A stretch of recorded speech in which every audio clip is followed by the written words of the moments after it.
मंगल मूर्ति राम दुलारे, आन पड़ा अब तेरे द्वारे। हे बजरंग बली हनुमान, हे महावीर करो कल्याण, हे महावीर करो कल्याण। तीनों लोक तेरा उजियारा, दुखियों का तूने काज संवारा। तीनों लोक तेरा उजियारा, दुखियों का तूने काज संवारा। हे जगवंदन केसरी नंदन, हे जगवंदन केसरी नंदन। कष्ट हरो हे कृपा निधान, कष्ट हरो हे कृपा निधान। मंगल मूर्ति राम दुलारे, आन पड़ा अब तेरे द्वारे। हे बजरंग बली हनुमान, हे महावीर करो कल्याण, हे महावीर करो कल्याण। जय बजरंगबली, जय श्री राम। प्रिय भक्तों, हनुमान गाथा चैनल में आपका स्वागत है। पिछले एपिसोड में हम जान पाए थे कि रावण कैसे राजा जनक से बदला लेने के लिए और अपने माता कैकसी के समझाने से रक्त कुंभ ले जा करके मिथिला के धरती में अंदर छुपा दिया था या गाड़ दिया था। उसके बाद रावण बहुत खुश होता है और वो सोचता है कि अब इस शापित रक्त कुंभ को मैं मिथिला के धरती में गाड़ दिया हूँ, अब उस राज्य का विनाश होना सुनिश्चित है। तथा मारुति अब थोड़े से बड़े हो जाते हैं और बड़े होने पर इधर उधर घूमने भी निकलने लगते हैं, अपने दोस्तों के साथ बगीचे में जाते हैं, फल तोड़ते हैं, फल खाते हैं और अपने दोस्तों के साथ नगर में भी घूमने निकल जाते हैं। किंतु अंजना जब भी थोड़े समय के लिए भी मारुति दूर चले जाते हैं तो अंजना बार बार उनको खोजने लगती है। ये सब होते रहता है। अब मारुति थोड़े बड़े हो गए हैं, इसलिए वो पेड़ पर भी चढ़ने लगते थे और छोटी मोटी हरकत भी करने लगते थे और माता को परेशान भी करने लगते थे। एक बार वो अपने दोस्तों के साथ गए और जा करके कुछ फल तोड़ करके वो भी खाए और उनके दोस्त भी खाए। उसके बाद थोड़ी देर में उनके दोस्त के पेट में दर्द होने लगता है। अब उनके पेट में जब दर्द होने लगता है तो अंजना बोलती है कि देखो मारुति, वो कच्चा फल खा लिया है इसीलिए उसके पेट में दर्द हो रहा है। इसीलिए हमें हमेशा पका हुआ फल ही खाना चाहिए। कच्चा फल न तो हमें पेड़ से तोड़ना चाहिए और न ही उसे खाना चाहिए। फिर मारुति बोलते हैं, लेकिन हमें कैसे पता चलेगा कि कौन सा फल पक्का है और कौन सा फल कच्चा है। फिर माँ अंजना मारुति को बतलाती है कि जो फल पक जाते हैं वो बिल्कुल लाल हो जाते हैं और जो कच्चे फल होते हैं वो लाल नहीं होते। फिर उसी समय सूर्योदय हो रहा होता है। फिर माँ अंजना मारुति को उगते हुए सूरज को दिखाती है और बोलती है कि देखो, जैसे वहाँ लाल लाल दिख रहा है वैसा ही पका हुआ फल होता है। अपने माँ की बात सुनकर मारुति बोलते हैं, ठीक है, अब मैं समझ गया कि पक्का फल कैसा होता है और अब मैं हमेशा पक्का फल ही तोड़कर खाऊंगा। कई बार मारुति को एक दो लड्डू मिलने पर वो मटका फोड़ देते ताकि ज्यादा लड्डू मिल सके। अंजना के रूठने पर उसे मनाते। एक दिन मारुति के लिए अंजना बहुत सारे लड्डू और पकवान बनाने लगती है।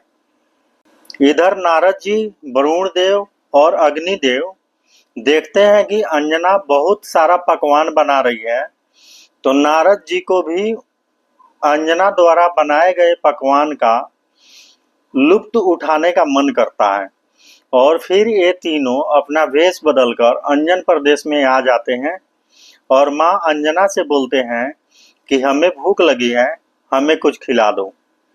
फिर माँ अंजना उनको बैठाती है और बैठाकर उनको अच्छा से भोजन कराने लगती है।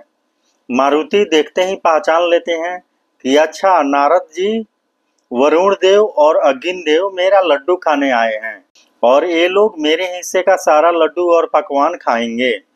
अंजना भोजन कराए जा रही थी और ये लोग भोजन किए जा रहे थे। भोजन इतना स्वादिष्ट था कि ये लोग बार बार भोजन मांग के करते थे। फिर थोड़ी समय के लिए अंजना वहां से चली गई किसी काम के लिए। फिर मारुति बोले, हे ब्राह्मण देव, चूंकि ये देवता लोग जो हैं ये ब्राह्मण का भेष बनाकर आए थे, इसलिए मारुति बोले, हे ब्राह्मण देव, आप लोगों को पता है मेरी माँ मेरे लिए एक बहुत ही स्वादिष्ट पेय पदार्थ बनाती है जो पीने में बहुत ही अच्छा लगता है, और वो अगर कोई पी ले तो उसे तो ये सब खाना भी तुच्छ लगने लगेगा, इतना अच्छा वो पेय पदार्थ बनाती है।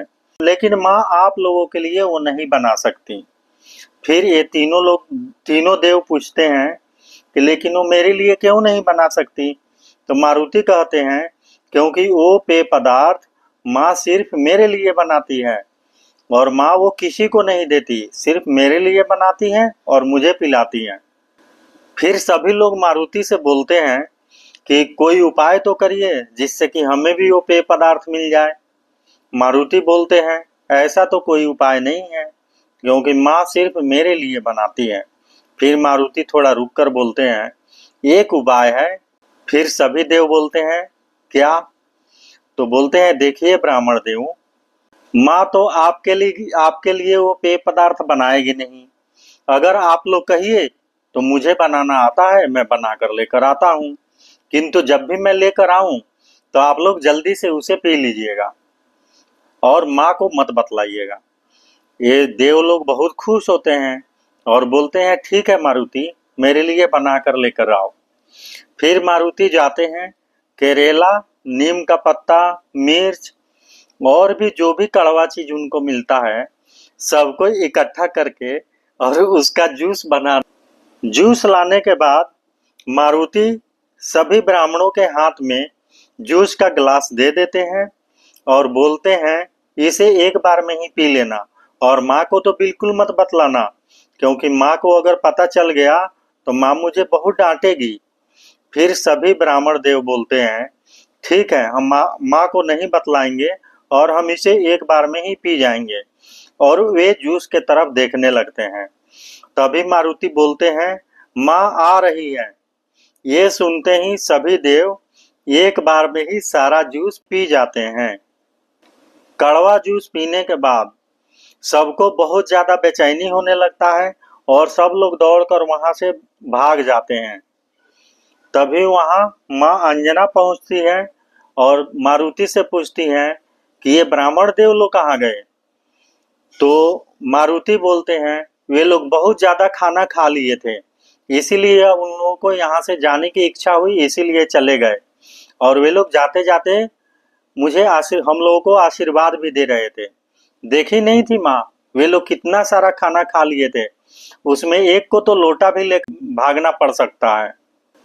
इस तरह सभी देव वहां से चले जाते हैं और केसरी जी, जामंत जी और कुंजर जी एक साथ बैठकर एक बार सोच रहे होते हैं कि हम लोग मतंग ऋषि से कभी मिलने नहीं गए।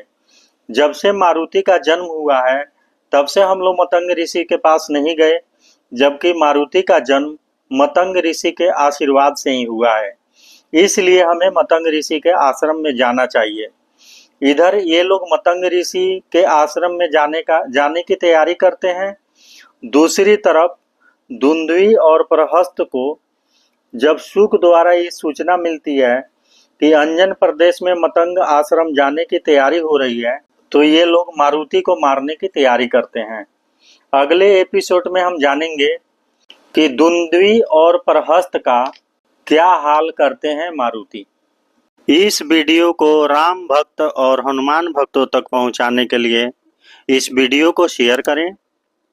अगर आपको इस वीडियो से कुछ नया जानने को मिला हो तो इस वीडियो को लाइक करें और आगे की कहानी लगातार जानने के लिए हनुमान गाथा चैनल को सब्सक्राइब करें। नमस्कार।